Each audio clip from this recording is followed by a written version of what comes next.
Miami Hurricanes offensive coordinator Shannon Dawson has a big job this year. How will he maximize the opportunities given to him with Cam Ward at quarterback? You are Locked On Canes, your daily podcast on the Miami Hurricanes, part of the Locked On Podcast Network, your team every day.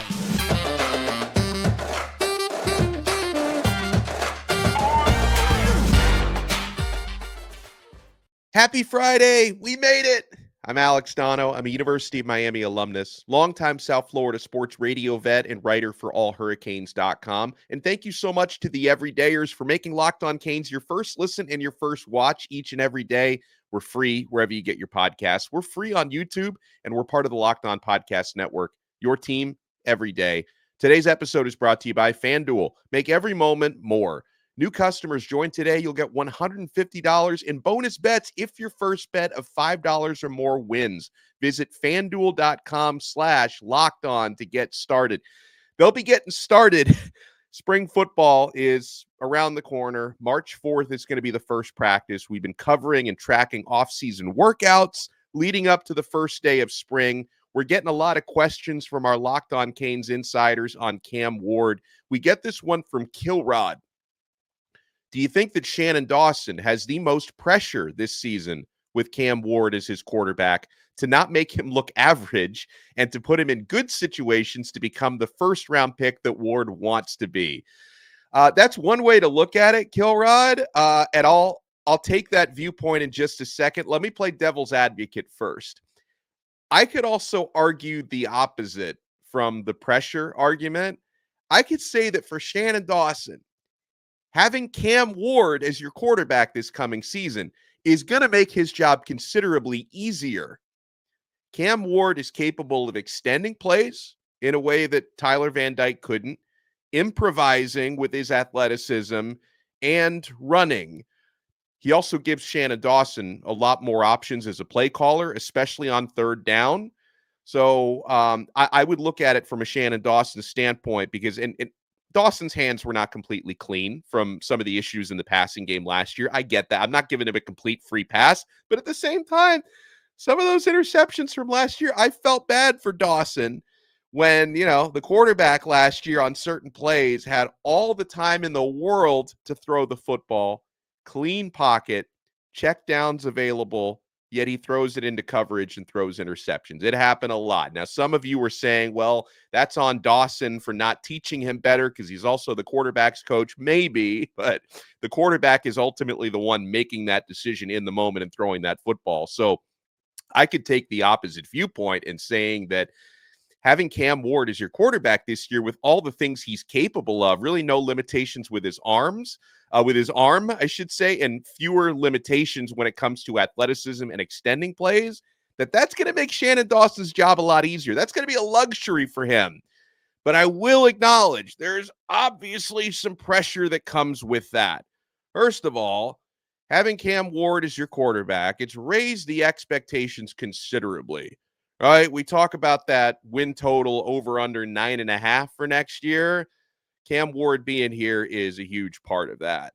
Miami being one of the favorites to win the ACC. That wouldn't be the case if Ward wasn't here. Miami being, ranked in the top 25, sometimes top 15 in the way too early top 25 rankings out there. They wouldn't be so high if not for Cam Ward. So absolutely, if Ward has a not so good year this coming season, after, the huge numbers he put up the last couple of years at Washington State. If Ward has a dip down year this year, a lot of people are going to look at Shannon Dawson and say, hey, offensive coordinator, quarterback's coach, how come you couldn't get out of this guy what previous OCs and quarterbacks coaches could when he was at Washington State and Incarnate Word as well? Now, another part of the pressure for Shannon Dawson is, I had a conversation about this on the radio a couple of days ago with Joe Zagacki, who's the play-by-play voice of the Miami Hurricanes. There's only one football, and you've got a head coach who loves to pound the rock and loves to run the football. So pressure on Dawson from a play-calling standpoint might be calling enough passing plays to keep Cam Ward happy and keep his draft stock up versus calling enough running plays to make Mario Cristobal and all of your running backs happy. From Mark Fletcher to Henry Parrish, A.J. Allen, TreVonte Citizen, if he's able to play consistently this year. Miami's got a deep, talented running back rotation and a head coach who loves to pound the rock, because Cam Ward at Washington State, they were throwing the football about 70% of the time. He was playing hero ball over there in Wazoo. He's not going to need to play hero ball here. So Dawson has to find a way, and he comes from that air raid tree. Call enough passing plays to maximize Ward. Call enough running plays to keep your running back stable and your head coach happy. So that's where some of the pressure comes into play as well. We get a question from Donovan. Oh, and by the way, guys, if you become a Locked On Canes insider, I include a link in the show description below. You can try it free for 14 days. What happens when you become a Locked On Canes insider? You receive text messages directly from my phone to yours and vice versa. You can ask me one-on-one questions. I give you guys breaking news and recruiting scoops, show updates. Try it free for 14 days. Click the link in the show description below, Locked On Canes Insiders. And then if you like it, you can opt in for $4.99 a month. We give you a lot of added value on there. Donovan asks us, hey, how about Cam Ward as a dark horse Heisman Trophy candidate?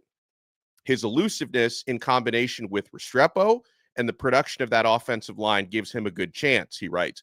JoJo Trader could also be that unknown to put him over the top. Okay, Donovan, I look at the not that these mean a whole lot, but if you're a gambler, you could take a look at this at FanDuel, our official sportsbook partner.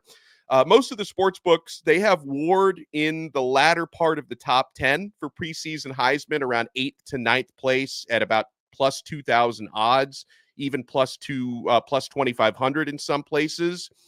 Some sports books actually have him behind DJ Uiagalelei at Florida State. Quinn Ewers is the favorite pretty much everywhere. Carson Beck at Georgia, pretty much right behind him. So here's something to think about with Ward. This goes back to what we talked about previously in terms of Heisman odds. At Washington State was throwing the football a lot more. I think Miami's going to try to be a little bit closer to 50-50, maybe 55, 57% passing to 50 to 45, 43, 42% running, something like that, because the Hurricanes do have a deep running back rotation, and Mario Cristobal is your head coach. So, when you're talking about putting up the type of statistics that would be necessary to win the Heisman Trophy, Ward, Miami may have to be, playing from behind a lot, pulling off some comebacks and really letting Ward put his Superman cape on, which I think he's capable of doing. But honestly, I think I speak for most of the fan base when, obviously Heisman trophies, fun thing to talk about. Miami, spent a long time since Miami's had a Heisman winner, Gino Torretta in 92. Vinny Testaverde won one in the 80s. We've only had 2 Heisman winners in these parts. Guys like, Ken Dorsey and Willis McGahee came close. We haven't had a Heisman winner in a very, very, very, very long time. That's one of the last things on my mind. Like, Heisman Trophy, one of the farthest things on my mind right now. I'm thinking about competing for an ACC championship. I'm thinking about trying to get into that extended 12-team college football playoff where there are now more opportunities than ever before to be part of that big dance. And listen, for Cam Ward, obviously I want him to have a spectacular year. I want him to be in that conversation, but I want Ward to lead Miami to double-digit victories, and then I'd love to see him become a first-round pick because, like you said, like the previous question said, that's what he really wants. But listen, in terms of the Heisman Trophy stuff, if you want to take a flyer on Ward, you can get pretty good odds, like plus 2,000. Put a few bucks on that. If he does pull it off, you're going to have a very, very thick wallet at the end of next season. But Heisman is one of the farthest things on my mind right now. Great question I want to answer on the other side. Miami had some guys who were essentially out for the year last year with injuries. Who's going to be that comeback player of the year for the Miami Hurricanes this coming season? Folks, we have so much to get to. We are only getting started. You cannot ruin a Friday. You want to keep it locked right here on this brand new episode of Locked On Canes. Guys, my life has changed since I discovered this app, Ibotta. Like I don't know how I shopped without this thing. Do you love making money, but you also love spending money? Don't we all? Now, you can make money while you spend it every time you shop with Ibotta. Ibotta is a free app that gives you the most cash back every time you shop on hundreds of items, from groceries to beauty supplies to toys, so you can make sure you're beating inflation no matter what you're purchasing. The average Ibotta user earns $256 per year. That could cover the cost of an extra shopping trip. So you can buy that flight you've been eyeing, that game you're dying to go to, or that video game we're all dying to buy, or the fancy dinner you've been craving. Other apps give you points that don't amount to much, but with Ibotta, you just add your offers in the app, upload your receipt, and you get real cash that can cash out to your bank account, PayPal, or gift cards. Join the over 50 million users that earn cash back every time they shop from over 2,700 brands and retailers, including Lowe's, Macy's, Sephora, Best Buy, and more. Right now, Ibotta is offering our listeners $5 just for trying Ibotta using the code Locked On College when you register. Just go to the App Store or Google Play Store and download the free Ibotta app and start earning cash back and use code Locked On College. That's IBOTTA in the Google Play or App Store using code Locked On College. Thank you so much for making this Friday episode of Locked On Canes your first listen today. We're available free wherever you get your podcasts. We're free on YouTube. We're part of the Locked On Podcast Network, your team every day. Guys, make sure you check out Locked On Sports today. This network has launched the first ever 24/7 sports streaming YouTube channel. From the national experts who cover every league to the local experts like me who cover every team, there's always something on, big stories being talked about, streaming 24/7 at Locked On Sports today. Make sure you check it out on YouTube. I love this question from Ponce. It says, hey, Miami had several players either out for the year or injured along the way. He writes like TreVonte Citizen, Samson, Okunlolan, etc. Who do you have as key players to watch as comebacks who could have a great year? There's Ponce. There's a lot of options, even guys you didn't mention who could be comeback player of the year off of injury next year. A guy who's right near the top of my list is tight end Elijah Arroyo. Now, remember, we did an episode. We talked about Miami getting more out of the tight ends in the passing game on yesterday's episode. After talking about that, I decided to check in with some people and sort of see how the tight ends were doing. And I'm hearing really good stuff about Arroyo. I'm told he's doing really well in off-season workouts. He and Cam Ward are spending a lot of time together. Arroyo has had some of the worst injury luck on the team, has, missed the better part of the last 2 seasons with injury. Like he finally, was able to play in the bowl game, or no, not even the bowl game. I think it was the Boston College game. He had 1 catch for 11 yards last year. Elijah Arroyo, another one, Akheem Mesidor. Remember how good he was 2 years ago on Miami's defensive line. Barely played last year due to injury. Akheem Mesidor, who I think is healthy and on his way to full health, he could end up being a starter at one of the defensive end positions this year. I'm really high on Akheem Mesidor coming off of injury. People always ask me about Zion Nelson. I don't know what the situation is with Zion or if we're ever going to see him play again. So that one's a little bit tougher to get to. Another one people always talk about, and rightfully so, and he's been very active in offseason workouts, is TreVonte Citizen. TreVonte Citizen, who's had even worse injury luck than Elijah Arroyo. Citizen he's missed the entirety of his first 2 college seasons after a serious knee injury and a setback. He's fully healthy now. Like he wears a really big brace on the formerly injured knee, but I think that's more of like a confidence and comfort thing after all he's been through. So for TreVonte, I think he's physically healthy, but he's got to get over the mental hurdles that come from those serious injuries. And, he's got to work probably, this is just my opinion, to get some of that explosion back that he used to have coming out of high school. So he's a candidate for that as well.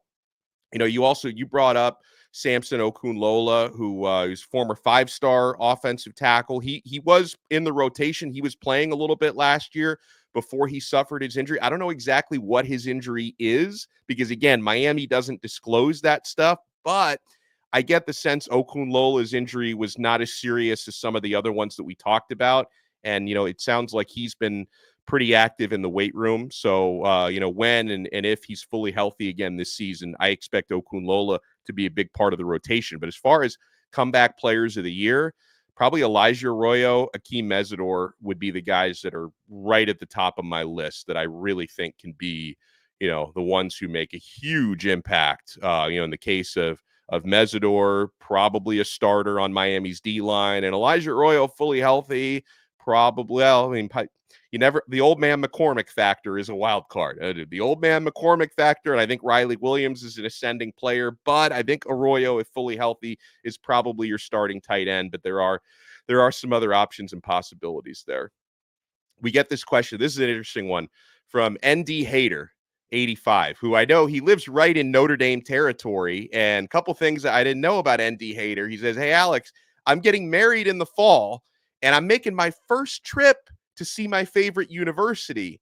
Any tips on must-see places on campus while in Coral Gables?" So first of all, ND Hater, congratulations on your upcoming wedding. It's probably too late for me to talk you out of it. Congratulations. And I'm sure your significant other is way out of your league and that you're very lucky. So congratulations on your upcoming wedding. And I didn't know, ND, I didn't know you've never been down here. So your first trip to Coral Gables to see the campus. So, okay, when I always tell this to Hurricanes sports fans, you come down to campus. If you've never been to campus and you've never been to this specific spot before, please check out the Sports Hall of Fame.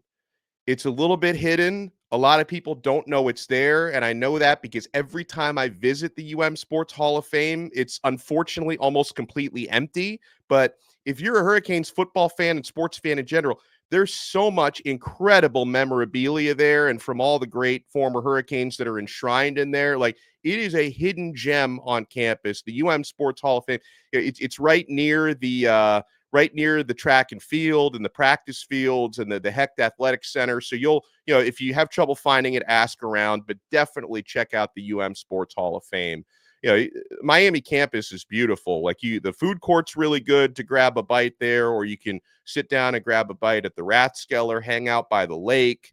There's some good stuff around Coral Gables as well. They've really kind of revitalized the Miracle Mile area. I was there a couple months ago, so it's a lot of good stuff to see. But definitely, if you're a Hurricane sports fan, and I know you are, ND Hater, check out the Sports Hall of Fame because it's a hidden gem. A lot of people don't know about it, and I know you're going to appreciate it. All right, we get I like this one a lot. We get a question about post-spring football. Because remember, guys, the transfer portal, someone was asking me, when does the transfer portal open again? April 15th, which is right after most of the spring games. April 15th to April 30th, the transfer portal opens again. Someone asked me, hey, post-spring, if you could pluck one wide receiver and one cornerback off another team, who would they be and why? And he says realistic options if possible. All right, guys. I basically got a man crush on this receiver, and I'd love to see him in a Miami Hurricanes uniform. And I don't care if body type wise, he's pretty similar to players Miami already has on the roster. I still think he's dynamic and would do fantastic down here or anywhere. I would take KC Concepcion from North Carolina State. Like, if he would even consider in April entering that transfer portal, KC is Mr. Everything on that NC State offense. Everything that Miami fans wanted to see from Brashard Smith the past couple of years, KC is that and more. He's like Brashard Smith on steroids for the North Carolina State Wolfpack. 840 receiving yards and 10 touchdowns last year as a freshman. He also rushed for 320 yards on almost 8 yards per carry. So he does a little bit of everything on that NC State offense. Always open, impossible to cover. Like, again, like I would love to see that dude in orange and green. And I know NC State's coaches like Dave Doran is going to watch this segment. He's like, shh, shut up. Why is this Donno guy? Why is he trying to take our players? I'm a huge fan of KC Concepcion. As far as cornerbacks go, I'll admit, I know he plays for a team we despise, but Fentrell Cypress on Florida State is a guy that I wouldn't mind seeing in a Miami uniform if I could be so bold. But yeah, so those would be my answers there. And if you don't like my answers, and listen, another one people are going to bring up who is in the transfer portal or is going to be in the transfer portal is 6'6" Damian Alford, wide receiver from Syracuse. Obviously, because he's going to be in the portal, that could be a realistic option for Miami. I would definitely take a look because he's that sort of body type and deep threat that Miami should be considering adding to the roster. He got kicked off the team in Syracuse, so I can't really speak to whatever character concerns there might be. Thankfully, it's not my job to vet him and figure all of that out. Miami coaches have to figure that stuff out. But obviously, Damian Alford as a receiver is someone else who, like Concepcion, he's played in the conference and he knows the ACC very well. So that's a guy I will consider. We got a bunch of questions about conference realignment and if Miami versus Florida State, if that annual rivalry, could we ever see that go away? That would be like a Greek tragedy. I would hate that. We got a question about Miami's offensive line as well. Folks, like I say, we're not anywhere near done. We are only getting started on this brand new Friday episode of Locked On Canes. You want to keep it locked. Oh, and I know you're keeping it locked to FanDuel. NBA season. I got soccer bets. I got NHL bets. We're having so much fun. You can get buckets with your first bet on FanDuel, America's #1 sportsbook. Right now, new customers get $150 in bonus bets with any winning $5 bet. That's $150 if your bet wins. You can bet on all your favorite NBA players and teams with quick bets, live same-game parlays. Those parlays are so much fun. Exclusive props. I love me some Jaime Jaquez Jr. props and so much more. Miami Heat are back in action tonight, by the way. So the All-Star break is coming to an end. All you have to do is visit fanduel.com/lockedon and shoot your shot. FanDuel, official sportsbook partner of the NBA. Thank you so much for making this Friday episode of Locked On Canes your first listen and your first watch today. We're free wherever you get your podcasts. We're free on YouTube. We're part of the Locked On Podcast Network, your team every day. If you guys want to become a Locked On Canes insider, we're answering questions from the insiders on the show today. You guys are bringing it strong. You can click the link in the show description below. Try it free for 14 days. And then if you like it, you can opt in for $4.99 a month. No pressure. You can opt out if you don't care for it. But we give you a lot of added value on there. Try it free for 14 days and then $4.99 a month if you want to opt in after that. We get a question from Steve from Port Orange, Florida, who says, hey, it looks like Florida State and Clemson's departure from the ACC is imminent, and North Carolina and Virginia probably. Where would this leave Miami, he says? Okay, at the end of the day, 3 years from now, do I think Florida State's still going to be in the ACC? Probably not. But at the same time, when I read these headlines and these X posts about conference realignment, there's a lot of clickbait out there, guys. Like when people try to tell you, oh, it's happening or it's imminent, I don't think we're quite at that point yet. So I think the latest significant update is like the ACC has acknowledged that there is what they refer to as a commercial possibility that Florida State could buy out their TV rights to get out of the grant of rights and leave the ACC. So there is a possibility they could buy their way out, and that buyout could be funded by their next conference. It could be partially funded by one of the TV partners. They could maybe finance that. Like there's some but we don't know like how big that buyout would be, because if it would cost them $400 million, it's probably not doable. $150 million, $200 million, maybe. Okay, so I wouldn't say it's imminent, but there's been a lot of noise and a lot of smoke about Florida State and others leaving the ACC. If that were to happen, if teams like Florida State, especially, and Clemson, who are, very prominent members of this conference, North Carolina and Virginia, especially UNC, you could say the same thing. If teams like that were to leave the ACC, I hope Miami wouldn't want to stick around. I hope Miami wouldn't want to stick around in a significantly diminished conference that would be so far behind the Big Two at that point, be so far behind the SEC and the Big Ten that I don't really know how being in the ACC would help you. So my hope would be Miami, who's been very quiet about all this stuff, would become more aggressive in trying to leave. That you would potentially follow one of these teams and get into one of these big conferences, because the revenue gap in TV money would just be insane. And of course, if Florida State finds a way out, they've set the precedent on how to do it, right? Because at this point, no one's been able to crack that ironclad grant of rights. If Florida State decides or finds a way to do that, they could potentially open the floodgates for Miami and Clemson and North Carolina and for other teams to follow them out. We get a question from Dan who says, hey, if Florida State leaves the ACC and Miami remains, does that jeopardize our home schedule, our annual rivalry with them? Does it jeopardize it? Absolutely. Because if Florida State goes to a mega conference, and if like the SEC is talking about, if they did end up there, I don't know if that's where they would end up, but like the SEC has talked about doing a 9-game conference schedule as opposed to the 8 that they do right now.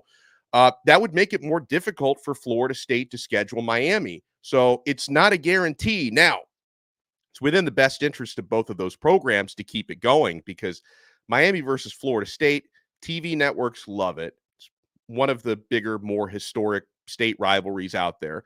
TV execs love it. Both teams benefit from it because it's great for revenue. It's great for ticket sales. It's great for all the T-shirts and the merchandise that they print up, and the TV ratings are fantastic.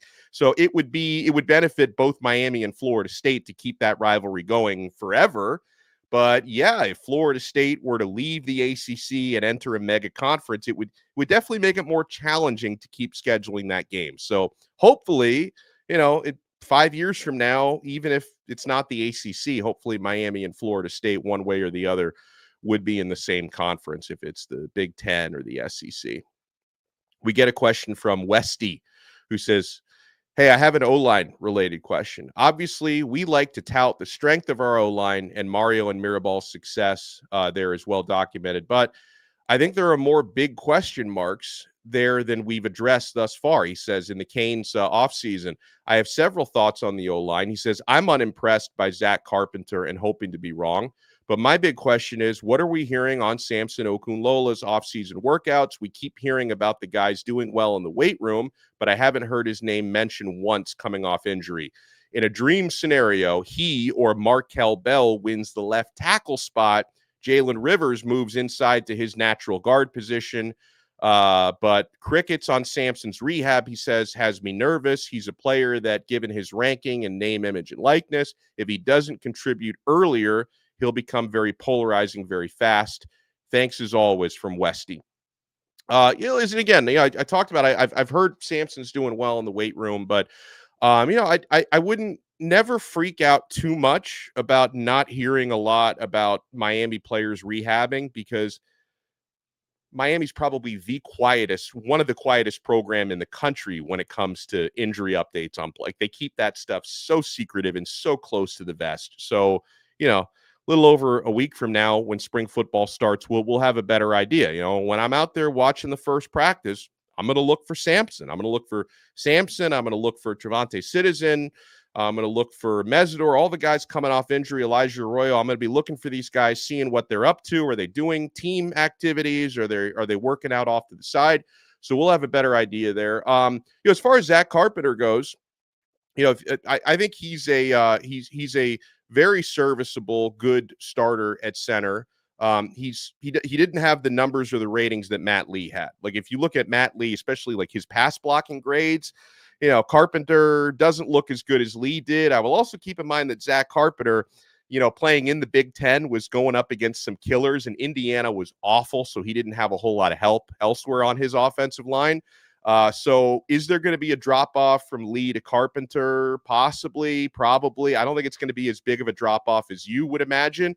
Replacing Javion Cohen, I think that's the bigger, when you talk about question marks, that's the bigger question mark. Miami tried to get Nate Kalepo from Washington. They missed out. He went to Ole Miss. So you're going to have to hope that guys you have developed, one of these guys, and really you need multiple guys to step up to be rotational pieces, that these guys are going to step up.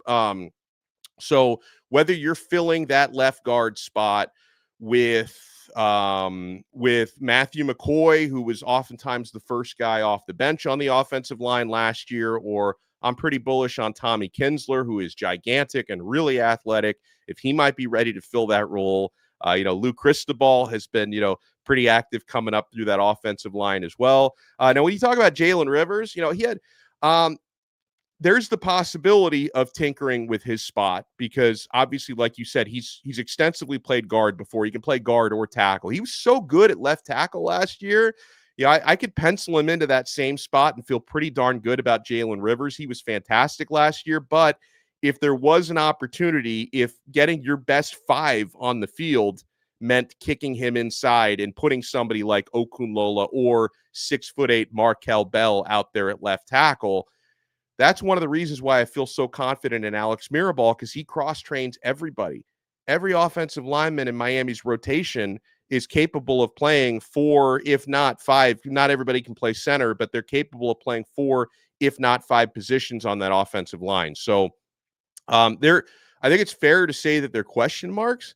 I'm really not worried about that offensive line because there's a lot of depth and a lot of talent there. I think they're going to be okay. It maybe will take them a couple games to figure it out. Hopefully they hold up week 1 at the Swamp against Florida, because you're going to have some easier games coming up after that. But I definitely appreciate the question, and I wouldn't freak out too much about the Okunlolan information because Miami doesn't give you anything when it comes to injury stuff. All right. Lamont says, hey, have you heard about any of the defensive backs standing out in offseason workouts? Yeah, I've heard a lot about safeties. The early returns on Zaquan Patterson as an early enrollee have been excellent. He's been described as a freak. The transfer safeties, Mish Powell, Savion Riley, they've also been earning high marks so far. We get a question from the original Cat 5 Kane. He says, Donno, this is a playoff question. The conference winners, do they get the top 5 seeds no matter where they finished in the standings? I think that my understanding is that, the highest ranked conference champions get the top 5 seeds, and then 6 through 12 go to the highest ranked at large. That's my understanding on how that's going to work. Guys, we're going to have another episode today, by the way. Miami's got 5 players, former players, participating in the NFL Scouting Combine. We're going to get the skinny on how they're doing and where they might be drafted. We're going to be joined later today by a Pro Football Focus analyst who's out at the Scouting Combine. We'll get the scoop on Miami's former players. Hope everyone's having an excellent Friday, and we will talk to you again next time on another episode of Locked On Canes, part of the awesome Locked On Podcast Network. Your team every day.